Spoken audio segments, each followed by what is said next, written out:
സത്യമായിട്ട്. അല്ലെങ്കിൽ എന്നെ അവര് കൊന്നേനെ, അവിടെ ഒന്നെങ്കിൽ കൊന്നേനെ അല്ലെങ്കിൽ എന്തെങ്കിലും എന്നെ ചെയ്തേനെ. പിന്നെ ഒരു പാവം ഒരു മേക്കപ്പ് ആർട്ടിസ്റ്റ് ചേച്ചി ഉണ്ടായിരുന്നു. ചേച്ചി എന്ത് ചെയ്യാനെ, ചേച്ചി നിന്ന് അയാൾ സീൻ പറയുമ്പോ ആ ചേച്ചി എന്റെ കൂടെ അടുത്തുണ്ട്. ചേച്ചി കണ്ണും കൊണ്ട് ഇങ്ങനെ നിറയും, എണു ചെയ്യല്ലേ ഞാൻ പറഞ്ഞ ഒരിക്കലും ചെയ്യത്തില്ല ചേച്ചി. അവൻ സീൻ പറയാ, പച്ചയ്ക്ക് പറയാം. നമ്മുടെ ചേട്ടൻ ഇപ്പോഴല്ലേ ഈ സീൻ പറയുന്നത്, നടക്കത്തില്ല. ഇവൻ ഇത്ര വൃത്തികെട്ടവൻ, ഈ തെറുത്താത്ത ഇവർക്ക് എന്തിന്റെ സോക്കേടാണെന്ന് എനിക്ക് അറിയത്തില്ല. ഇവരിങ്ങനെ എന്നെ നിരന്തര ശല്യം ചെയ്തുകൊണ്ടിരിക്കുകയാണ്. ഇവര് കാരണം ഞാൻ മിക്കവാറും എനിക്കറിയില്ല എന്താ ചെയ്യണത്. ഇവര് എന്റെ കഞ്ഞുകൂടി വരെ മുട്ടിക്കുന്ന ഒരു അവസ്ഥയാണ് ഇപ്പൊ ഉണ്ടാകുന്നത്. ഹലോ ഗൈസ്, പുതിയൊരു വീഡിയോയിലേക്ക് സ്വാഗതം. രേണുസുതിയൊക്കെ പണ്ട് രേഷ്മ പി തങ്കച്ചൻ ചേച്ചിയുടെ വീഡിയോ ആണ് ഇന്ന് നമ്മൾ ചെയ്യാൻ പോകുന്നത്. എന്തായാലും രേണുസുതി എന്ന് പറഞ്ഞു പറഞ്ഞെങ്കിൽ ശീലമായി പോയുടെ, ഇടയ്ക്കൊക്കെ വന്നാലും നിങ്ങൾ അങ്ങ് ക്ഷമിക്കേ. എന്തായാലും രേഷ്മ ചേച്ചി അങ്ങ് തിരക്ക്, ഇനാഗ്രേഷൻ, പ്രൊമോഷൻ, ആൽബം ഷൂട്ടിംഗ്, അങ്ങനെ ചേച്ചിയെ കാണാൻ പോലും ഇല്ല. ചേച്ചി നമ്മളെയൊക്കെ അങ്ങ് മറന്നോ? നമ്മളെയൊക്കെ മറന്നാലും നമുക്ക് മറക്കാൻ പറ്റത്തില്ലല്ലോ. അതുകൊണ്ട് തന്നെ രേഷ്മ ചേച്ചിയുടെ ഞെട്ടിക്കുന്ന കുറെ തുറന്നു പറച്ചിലുകളും ഇന്നത്തെ വീഡിയോ കൂടെ നമ്മൾ ഡിസ്കസ് ചെയ്യുന്നതാണ്. പിന്നെ നോക്കേണ്ട മറ്റൊരു കാര്യം എന്ന് പറയുമ്പം സ്വന്തമായിട്ടൊരു കൊച്ചുകട എന്ന പാവങ്ങളുടെ സ്വപ്നം എന്ന് നമുക്ക് പറയാൻ ഒക്കത്തില്ല. രേഷ്മ ചേച്ചിയുടെ ആവുമ്പോൾ അത് സെലിബ്രിറ്റിയുടെ സ്വപ്നം. രേഷ്മ ചേച്ചിയുടെ സ്വന്തം പേരിൽ ഒരു കടയും കൂടി ഇട്ടിരിക്കുകയാണ്. അതും gold and diamonds, Renu gold and diamonds എന്ന് പറഞ്ഞ പുതിയ കട. പക്ഷെ ഫ്ലെക്സി മാത്രമേ രേണു ചേച്ചിയുടെ പേരുള്ളൂ, ഓണറിന്റെ പേരൊക്കെ വേറെ കേട്ടോ. എന്തായാലും കൊള്ളാം, രേഷ്മ ചേച്ചിക്ക് ഒരു ഇനാഗ്രേഷൻ ചെയ്യാൻ കിട്ടിയത് സ്വന്തം പേരുള്ള കട. അതൊക്കെ ഒരു ഇത് തന്നെ കേട്ടോ. എന്തായാലും ചേച്ചി കുറെ സ്റ്റേറ്റ്മെന്റ്സുമായിട്ട് രംഗത്ത് വന്നിട്ടുണ്ട്. സുഹൃത്തുക്കളെ, ഒരു ഇന്റർവ്യൂ തന്നെ കൊടുത്തേക്കുന്ന കാറിൽ വെച്ച്. എന്തായാലും രേഷ്മ ചേച്ചിയുടെ തുറന്നു പറച്ചിലിനോട് നമുക്ക് പൂർണ്ണമായിട്ട് യോജിക്കാനൊന്നും പറ്റത്തില്ല. കാരണം എന്തൊക്കെയോ സ്പെല്ലിംഗ് മിസ്റ്റേക്ക് അവിടെ ഇവിടെയൊക്കെ ഉണ്ട്. അതിലോട്ട് നമുക്ക് വരാം. അതിനു മുമ്പ് നമുക്ക് സ്വന്തം പേരിലിട്ടിട്ടുള്ള രേഷ്മ ചേച്ചിയുടെ കട നമുക്ക് കാണണ്ടേ. പക്ഷേ ആ ഇനാഗ്രേഷന് വിളിച്ചോണ്ട് പോകുന്നവരടുത്ത് എനിക്ക് ഒന്നേ പറയാനുള്ളൂ, ഞങ്ങളുടെ ചേച്ചി ഇങ്ങനെ വെയിലത്തുകൊണ്ട് നിർത്തല്ലേ കേട്ടോ. ഞങ്ങൾക്ക് അരിയും പഞ്ചസാരയും മേടിച്ചു തരാൻ വേണ്ടി ചേച്ചിയുടെ കണ്ടന്റ് വരണമെന്നില്ല ചേച്ചി തന്നെ സ്വന്തമായിട്ട് പ്രഖ്യാപിച്ചുകൊണ്ട് നടക്കുന്നത്. അപ്പൊ പിന്നെ വെയിലത്ത് കൊണ്ട് നിർത്തല്ലേ, ഗ്ലൂട്ടാത്തോണൊക്കെ ഒലിച്ചു പോകും. ഇത് ഞാൻ പറഞ്ഞതല്ല, ഞങ്ങളുടെ രേഷു ചേച്ചി തന്നെ പറഞ്ഞ.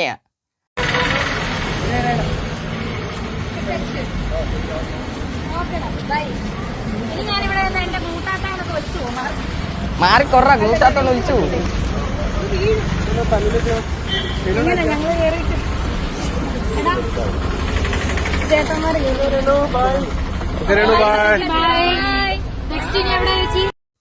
എന്തായാലും കൊള്ളാം കേട്ടോ. ഇങ്ങനെ ഇനാഗ്രേഷനെ വിളിച്ചോണ്ട് വന്നിട്ട് ഇങ്ങനെ ഞങ്ങളുടെ ചേച്ചിയെ ദ്രോഹിക്കൽ. ഞങ്ങളുടെ യേശു ചേച്ചി ഇങ്ങനെ വെയിലത്തോണ്ട് നിർത്താവോ?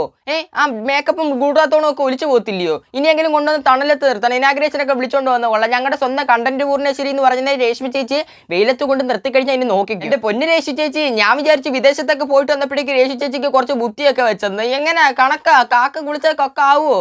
എന്റെ പൊന്നെ നോക്കിക്കോണം. ഇച്ചിരി പ്രൊമോഷനും ഇനാഗ്രേഷനും ഒക്കെ കിട്ടിയപ്പോഴേക്ക് രേഷു ചേച്ചിയുടെ മനസ്സിൽ രേഷു ചേച്ചി അങ്ങ് വലിയ തമനേക്കാൾ വലിയ സെലിബ്രിറ്റിയാ. അതങ്ങനെ പറഞ്ഞുകൊണ്ട് നടക്കുന്നത് ജൂനിയർ തമന്നയെന്നില്ല, മലയാളികളുടെ പാവങ്ങളുടെ തമന. സോറി, ജൂനിയർ തമനയല്ല, പാവങ്ങളുടെ തമൻ. പക്ഷെ വിഷമകരമായിട്ടുള്ളൊരു കാര്യം എന്ന് പറയുമ്പോൾ നിങ്ങൾ കടയുടെ പേര് ശ്രദ്ധിച്ചു നോക്കിക്കഴിഞ്ഞാൽ മനസ്സിലാവും രേണു ഗോൾഡ് ആൻഡ് സിൽവർ എന്നാ. പക്ഷെ പേര് ഇവിടെ മാറി, ഇപ്പം അവിടെ പുതിയ പേരിട്ട്. അതായത് കടയ്ക്ക് രേണു ഗോൾഡ് ആൻഡ് സിൽവർ എന്ന് പേരിട്ടപ്പോഴേക്ക് രേണു ചേച്ചിയുടെ പേര് രേഷ്മ പി തങ്കച്ചൻ എന്നായിപ്പോയി. ഒരു ഭാഗ്യമില്ലായ്മ എന്ന് നോക്കിക്കോണേ അവിടെ. രേണു ഗോൾഡ് ആൻഡ് സിൽവർ അല്ലേ ഉദ്ഘാടനം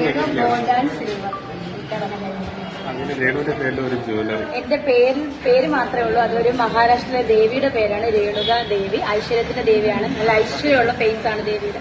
ഞാൻ ആദ്യമായിട്ട് കാണുകയാണ് ദേവിയുടെ പ്രാർത്ഥന അനുഗ്രഹം ഈ ഷോപ്പിനുണ്ടാവട്ടെ. അതുപോലെ എന്റെ പേര് മാത്രമേ ഞാൻ പറഞ്ഞില്ലേ, എന്റെ ഉടമസ്ഥതയൊന്നുമില്ല ഇതിന്. ഞാൻ ഐശ്വര്യമായിട്ട് റിബൺ കട്ട് ചെയ്ത് ഇനോഗ്രേഷൻ നടത്തിയിരിക്കുന്നു, വിവരം പ്രഖ്യാപിച്ചിരിക്കുന്നു. എന്നാലും കൊള്ളാം കേട്ടോ. രേഷ്മ ചേച്ചി അവിടെ വന്ന് തള്ളുന്ന തള്ളു കേട്ട് കഴിഞ്ഞാൽ എൻ്റെ പൊന്നെ, അവിടെ ചേച്ചി പറയുന്നതെന്ന് പറയുമ്പം രേണു എന്ന് പറഞ്ഞു കഴിഞ്ഞാൽ ഒരു ദേവിയുടെ പേരാണ്, ഐശ്വര്യത്തിൻ്റെയും സമ്പാദനത്തിൻ്റെയും സമൃദ്ധിയുടെയും പേരാണ് എന്നൊക്കെ പറഞ്ഞ് പൊക്കി അടിക്കുന്നുണ്ട് ആ പേരിനെ. പക്ഷെ എനിക്ക് ചേച്ചിയോടുത്ത് ചോദിക്കാനുള്ള, അത്രയും ഐശ്വര്യമുള്ള രേണുസുതി എന്നുള്ള പേര് മാറ്റി ചേച്ചി പിന്നെ എന്തിന് രേഷ്മ പി തങ്കച്ചൻ എന്ന് പറഞ്ഞാൽ കൊച്ചു പേരിൽ ഒതുങ്ങിക്കൂടി? ഇനി പേരൊക്കെ അറിഞ്ഞു വരണം. കാരണം രേണുസുതി എന്നല്ലേ ചേച്ചി എല്ലായിടത്തും അറിയപ്പെടുന്ന. ഇനിയിപ്പോൾ രേഷ്മ പി തങ്കച്ചൻ എന്നുള്ള പേര് ആൾക്കാരൊക്കെ അറിഞ്ഞു വരുമ്പോഴേക്കും ഒരു സമയമാവും. ഇപ്പം ആ മീഡിയക്കാരെ വിളിക്കുന്ന കേട്ട് കഴിയുമ്പോഴേ നമുക്ക് മനസ്സിലാവും രേണു എന്ന്. അപ്പൊ ചേച്ചി പറഞ്ഞ എല്ലായിടത്തും തിരുത്താണം കേട്ടോ. രേണു എന്നല്ല, call me Reshma P Thankachan പപ്പ. ഇനിയാണ് നമ്മൾ തുടക്കത്തിൽ പറഞ്ഞ ആ ഒരു വിഷയത്തിലേക്ക് നമ്മൾ വരാൻ പോകുന്നത്. അതായത് രേണു ചേച്ചിയുടെ ഞെട്ടിക്കുന്ന തുറന്നു പറച്ചിലാണ് ഈ വീഡിയോ കൂടെ നമ്മൾ നോക്കാൻ പോകുന്നത്. അതായത് ചേച്ചിയാണെങ്കിൽ ഈ ഒരു ഇനാഗ്രേഷൻ കഴിഞ്ഞ ഉടനെ ഒരു കാറിൽ പോയിരുന്ന ഒരു ഇന്റർവ്യൂ കൊടുത്തിട്ടുണ്ട്. കാരണം എന്താണ്, നിങ്ങൾക്കൊക്കെ അറിയായിരിക്കും, കുണുങ്ങി എന്ന് പറഞ്ഞ ആൽബം ഭയങ്കരമായിട്ട് വിവാദമായിട്ടുള്ള ഒരു ആൽബം തന്നെയായിരുന്നു. നമ്മുടെ രേഷ്മ ചേച്ചി അതേ കൂട്ട് തന്നെ നമ്മുടെ ദാസേട്ടൻ കോഴിക്കോട് അഭിനയിച്ച കുണുങ്ങി എന്ന് പറഞ്ഞ ആൽബം നല്ല രീതിക്ക് വിവാദമായ ആൽബം തന്നെ. അപ്പൊ അതിന്റെ ഒരു ഡയറക്ടർ ഉണ്ടായിരുന്നു. ഇപ്പോൾ ലേറ്റസ്റ്റ് ആയിട്ട് ചേച്ചി ആണെങ്കിൽ ഒരു ചുമന്ന ഡ്രസ്സൊക്കെ ഇട്ട്, അതായത് 35,000 രൂപയുടെ ചെരുപ്പ്, അത് പറഞ്ഞാലേ അറിയത്തുള്ളൂ, 35,000 രൂപയുടെ ചെരുപ്പ് ഇട്ട് ഒരു ആൽബം അഭിനയിച്ചായിരുന്നല്ലോ.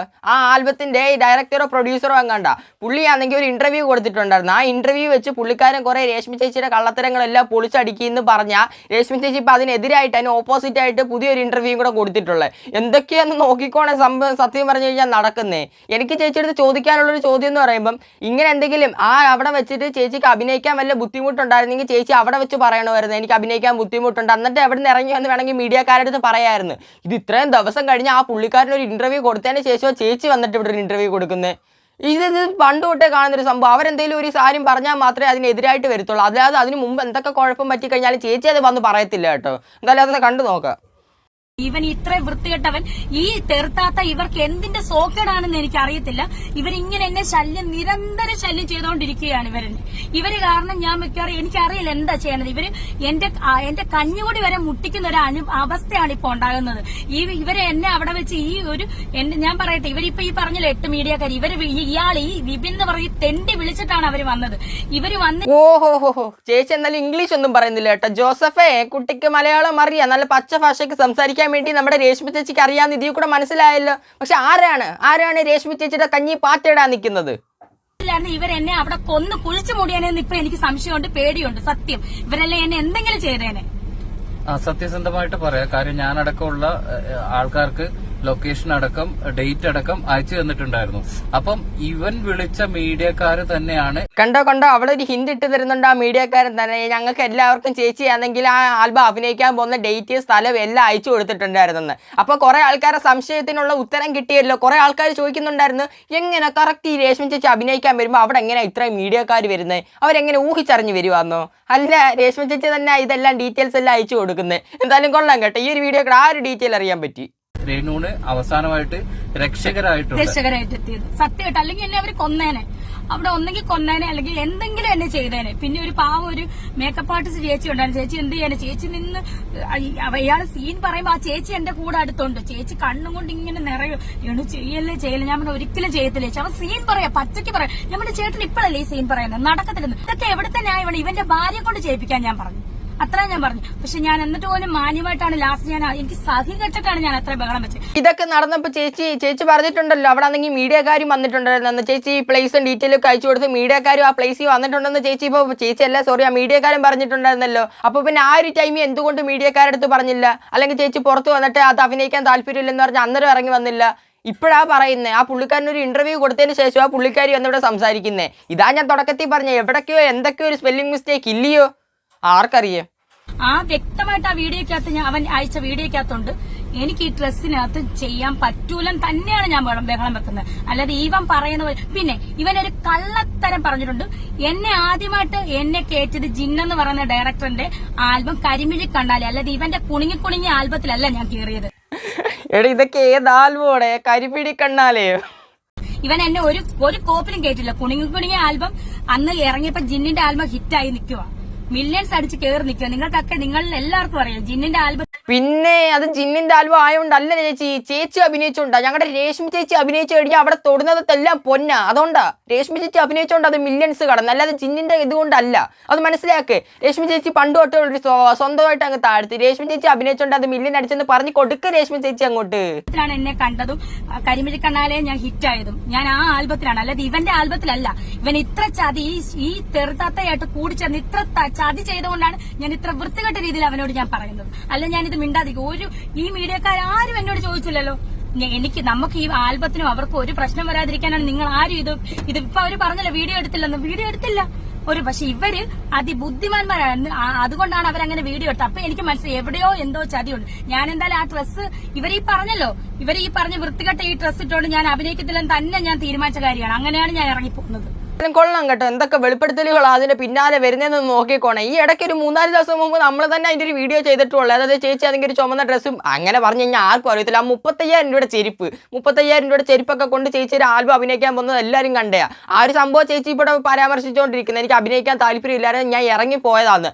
ആരും അറിഞ്ഞിട്ടില്ല ആ ഒരു വിഷയം. ഇപ്പോഴാണ് വന്ന് പറയുന്നത്. ആ പുള്ളിക്കാരെ ഇന്റർവ്യൂ കൊടുത്തിട്ട് പിറ്റേ ദിവസം, അതായത് ഇന്നലെ ആ രേഷ്മി ചേച്ചി വന്നിട്ട് പറയുന്നത്, എനിക്കാണെങ്കിൽ ഇങ്ങനെയൊക്കെ ആ പുള്ളിക്കാരനാണെങ്കിൽ അഭിനയിക്കാൻ പറഞ്ഞു, അതുകൊണ്ട് എനിക്ക് താല്പര്യമില്ലാത്തതുകൊണ്ട് ഞാനിങ്ങനെ ഇറങ്ങി പോകുന്നു. ആ ആൽബത്തിനും എനിക്കൊരു പ്രശ്നം ഉണ്ടാകുന്നതെന്ന് പറഞ്ഞാൽ ഞാൻ വായടച്ചിരുന്നത്. ഇനിയിപ്പോൾ എനിക്ക് വായടച്ചിരിക്കേണ്ട ആവശ്യമില്ലല്ലോ, കാരണം പുള്ളിക്കാരൻ ഇൻ്റർവ്യൂ കൊടുത്തല്ലോ. അതിന് മറുപടിയായിട്ട് ആ രശ്മി ചേച്ചി ഇപ്പോൾ പുതിയൊരു മീഡിയക്കാരൻ്റെ അടുത്ത് പോയിട്ട് ഇൻ്റർവ്യൂ കൊടുത്തു. ഇനിയിപ്പോൾ എന്തോരം ഇൻ്റർവ്യൂകൾ കാണാൻ കിടക്കുന്നതെന്ന് നിങ്ങളൊന്ന് നോക്കിക്കോണം. ഇനി വരുന്ന ദിവസങ്ങളിൽ ചേച്ചി ഇതോട്ട് ഇൻ്റർവ്യൂ കൊടുത്തോണ്ടിരിക്കത്തേ ഉള്ളൂ. ഇനി ഏറ്റവും കൂടുതൽ ചർച്ചാ വിഷയമായിട്ടുള്ള സംഭവം, രശ്മി ചേച്ചി മദ്യപിക്കാറുണ്ടോ? ഇതിനുള്ളൊരു മറുപടി നേരത്തെ തന്നെ രശ്മി ചേച്ചി നമ്മുടെ മുമ്പിൽ തന്നിട്ടുണ്ട് ഒരു ലോക്കൽ മീഡിയ വഴി. രശ്മി ചേച്ചി അതിനകത്ത് പറഞ്ഞിട്ടുള്ള ഞാൻ അങ്ങനെ എങ്ങനെ എപ്പോഴും ഒന്നും മദ്യപിക്കാറില്ല, ഞാനെങ്കിൽ ഓവറായിട്ട് സന്തോഷം വരുമ്പോൾ മാത്രമേ മദ്യപിക്കാറുള്ളൂ. അത്രയ്ക്ക് നിഷ്കളങ്കയായിട്ടുള്ള രശ്മി ചേച്ചി ആരാടെ കുറ്റം പറഞ്ഞു എനിക്ക് മനസ്സിലാവുന്നില്ല കേട്ടോ. പാവ രശ്മി ചേച്ചി. എന്തായാലും അതിനെക്കുറിച്ച് ഇവിടെ ചോദിക്കുന്നുണ്ട്. അപ്പം ആ പുള്ളിക്കാരനാണെങ്കിൽ ഇന്റർവ്യൂ കൊടുത്തെന്ന് നമ്മൾ പറഞ്ഞിട്ടുണ്ടല്ലോ. ആ ഇന്റർവ്യൂവിൽ പുള്ളിക്കാരെ ഇതിനെക്കുറിച്ച് എടുത്തെടുത്ത് പറഞ്ഞിട്ടുണ്ട്. രശ്മി ചേച്ചി അവിടെ പോയി മദ്യപിച്ച് അങ്ങനെയൊക്കെ കുറെ സ്റ്റേറ്റ്മെന്റ്സ് വെച്ച് തരുന്നുണ്ട്. അതിന് മറുപടി ആയിട്ടാ അടുത്തൊരു വീഡിയോ കൂടെ ചേച്ചി പറയുന്നത്. അതും കൂടെ ഒന്ന് കേട്ട് നോക്ക്.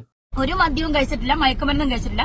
ഞാൻ മദ്യം കഴിക്കുന്നത് ഞാൻ ആകെ കഴിക്കുന്ന വല്ലപ്പോഴുമാണ്. എന്റെ കുടുംബക്കാര് കസിൻസിനോടൊപ്പം വല്ല ക്രിസ്മസിന് കഴിക്കുക, അല്ലെങ്കിൽ ദുബായിൽ വല്ലതും പോകുമ്പോഴത്തേനും ഞാൻ കഴിക്കുന്നതല്ലാതെ എനിക്കിത് ആരെയും ബോധിപ്പിക്കേണ്ട കാര്യമില്ല. പക്ഷെ ഞാൻ അന്ന് ആരെയും ബോധിപ്പിക്കേണ്ട കാര്യമില്ലെന്ന് പറഞ്ഞിട്ട് എല്ലാം പറഞ്ഞു തരുവന്നല്ലോ. ഇന്നലെ ഒരു വീഡിയോ ചെയ്ത് അതിനകത്ത് ആരെയും ബോധിപ്പിക്കേണ്ടെന്ന് പറഞ്ഞിട്ട് ചേച്ചി പിന്നെയും പറയുന്നത് അതിന്റെ ന്യായീകരണമായിട്ടാ. ആരെയും ബോധിപ്പിക്കണ്ട, പക്ഷെ ഞാൻ എല്ലാം പറഞ്ഞു തരും. ഇതേ കൂട്ട് തന്നെ ബോധിപ്പിച്ച വേറൊരു കാര്യമായിരുന്നു, സുധിച്ചേട്ടൻ മരിച്ചു കഴിഞ്ഞപ്പം ഒരു 75,000 രൂപ ചേച്ചിയുടെ അക്കൗണ്ടിലോട്ട് വന്ന് അതിൽ നിന്ന് 69,000 രൂപ എടുത്ത് ഒരു മഞ്ഞ ബൈക്ക് കിച്ചുചേട്ടന് വാങ്ങിച്ചു കൊടുത്ത് ബാക്കിയുള്ളത് 6,000 രൂപ. Full details A to Z. സംശയമുള്ളവർക്ക് വന്ന് പരിശോധിക്കാൻ ബാങ്ക് സ്റ്റേറ്റ്മെന്റ് നിങ്ങൾക്ക് ചോദിച്ചു കഴിഞ്ഞാൽ കിട്ടുമെന്നാണ് രശ്മി ചേച്ചി പറഞ്ഞിട്ടുള്ളത്. അത്രയും ഡീറ്റെയിൽഡ് ആയിട്ട് പറഞ്ഞു തന്നിട്ട് രശ്മി ചേച്ചി ചോദിക്കുന്ന ഒരു ചോദ്യം, അതൊക്കെ എന്തിനാ ഞാൻ നിങ്ങളെ ബോധിപ്പിക്കുന്നത്?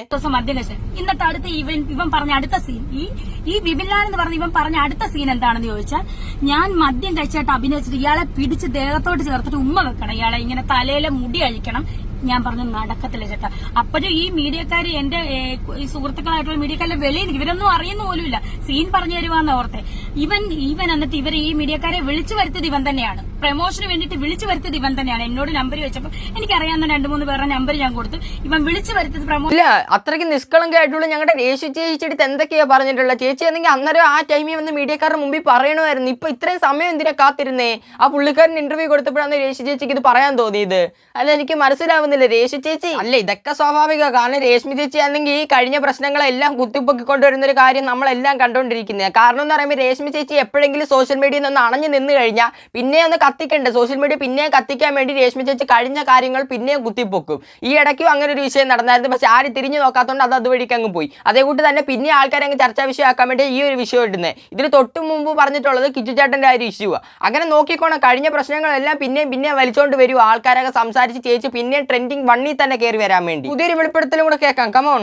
കുറച്ച് ഡ്രസ്സാണ്, മോഡൽ ഡ്രസ്സാണെന്ന് പറഞ്ഞു ഇയാള്. അപ്പൊ ഞാൻ പറഞ്ഞു ശരി ചേട്ടാ, മോഡൽ ഡ്രസ്സാണ്, ഞാൻ നോക്കട്ടെ, എനിക്ക് കംഫർട്ടബിൾ ആണെങ്കിൽ മാത്രം.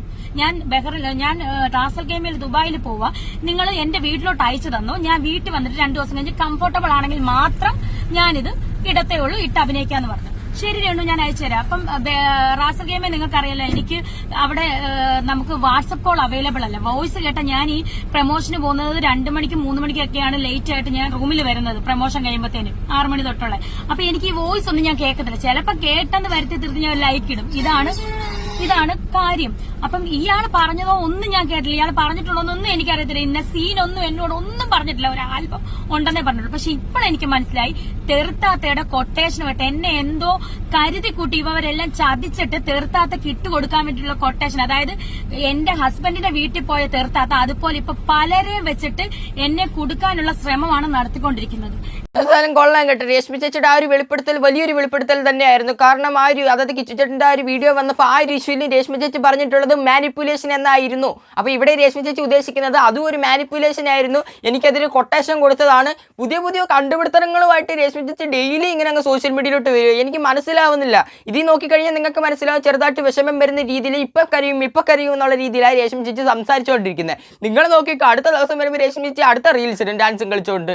ഇത് തന്നെ കണ്ടോണ്ടിരിക്കുന്നത്. സത്യം പറഞ്ഞു കഴിഞ്ഞാൽ ഇതൊക്കെ നല്ല രീതിക്ക് ചിരിക്കാനുള്ള കാര്യങ്ങളാണ്. ചേച്ചി ഉദ്ദേശിക്കുന്ന ചേച്ചി വലിയ ആക്ട്രസ് അല്ലേ, അതുകൊണ്ട് തന്നെ സിനിമയിലൊക്കെ തട്ടിക്കൊണ്ട് പോകുമ്പോൾ അവിടെ ഒരു വിലയുണ്ട്. അതേപോലെ തന്നെ രേഷ്മി ചേച്ചി തട്ടിക്കൊണ്ട് പോയി കഴിഞ്ഞാൽ ഭയങ്കര വിലയുണ്ട്. അതേപോലെ തന്നെ രേഷ്മി ചേച്ചി പോയി കഴിഞ്ഞാൽ ആൾക്കാരൊക്കെ നിന്ന് കരയുന്ന രേഷ്മി ചേച്ചി വിചാരിച്ചേക്കുന്നത്. പക്ഷെ അത് വെറും ഒരു വിചാരം മാത്രം. അത് ചേച്ചി മനസ്സിലാക്കണമെങ്കിൽ ഇനി നിങ്ങളുടെ ചാൻസ് ആണ്. ഇത് കള്ളമോ അത് സത്യമോ റീച്ചിനോ ഫെയിമിനോ എന്തിനാണെന്ന് വെച്ച് കഴിഞ്ഞാൽ നിങ്ങൾ കമന്റ്. ഇത്രയും വീഡിയോ കണ്ടപ്പോൾ നിങ്ങൾക്ക് ഇതിൽ കൂടെ മനസ്സിലായത് എന്താ? ഉറപ്പായിട്ടും നിങ്ങളുടെ അഭിപ്രായങ്ങൾ താഴെ കമന്റ് ബോക്സിൽ ഒന്ന് കമന്റ് ചെയ്യണം കേട്ടോ. കാരണം രേഷ്മി ചേച്ചിയുടെ അഭിനയമാണോ അല്ലയോ എന്ന് ഒന്ന് മനസ്സിലാക്കാൻ. എന്റെ ഇത് തന്നെ ആയിരിക്കത്തില്ലല്ലോ നിങ്ങൾക്ക്. നിങ്ങളുടെ എല്ലാവരുടെ അഭിപ്രായങ്ങളൊന്ന് വായിച്ചു നോക്കാൻ. എല്ലാവരുടെയും ഞാൻ വായിച്ചു നോക്കും. അഭിനയമാണോ അഹങ്കാരമാണോ ഇതെല്ലാം നിങ്ങൾ കുത്തിയിരുന്നങ്ങ് ചിന്തിച്ചാലോചിച്ച കമന്റ് ബോക്സ് കമന്റ് ഇട്ടോ. ഇനി ഞാൻ കൂടുതലായിട്ടൊന്നും പറയുന്നില്ല, എന്റെ കമന്റ് ബോക്സ് തുറന്നിട്ടിരിക്കുകയാണ്, അത്രേ എനിക്ക് പറയാനുള്ളൂ. ഏതെങ്കിലും ഒക്കെ ഒരു സന്ദർഭത്തിൽ ചേച്ചി എന്റെ വീഡിയോ എടുത്ത് നോക്കുവാണെങ്കിൽ ചേച്ചി എന്റെ കമന്റ് ബോക്സ് വായിച്ചിട്ട് ചേച്ചി എന്നെ ഒന്ന് മനസ്സിലാക്കിക്കോട്ടെ, അതിനാ കേട്ടോ. എന്തായാലും എന്റെ വീഡിയോ ഇഷ്ടപ്പെട്ടിട്ടുണ്ടെങ്കിൽ തീർച്ചയായിട്ടും ലൈക്ക് ബട്ടൺ ഒന്ന് ഞെക്കിയൊക്കെ ചാനൽ ഒന്ന് സബ്സ്ക്രൈബ് ചെയ്ത് ബെല്ലും എന്നെ വിളി വെച്ചേക്കാം, വീഡിയോ ഒന്ന് ഹൈപ്പ് ചെയ്തേക്കാം. അപ്പോൾ അടുത്ത നല്ലൊരു ടോപ്പിക് ആയിട്ട് വരാം. അപ്പോൾ കുറച്ച് ലെഫ്റ്റിലോട്ട് പോട്ടെ, കുറച്ച് റൈറ്റിലോട്ട് പോട്ടെ, ഞാൻ സ്ട്രൈറ്റ് പോകാം. അപ്പോൾ അടുത്ത ദിവസം കാണുന്നവരെ എല്ലാവർക്കും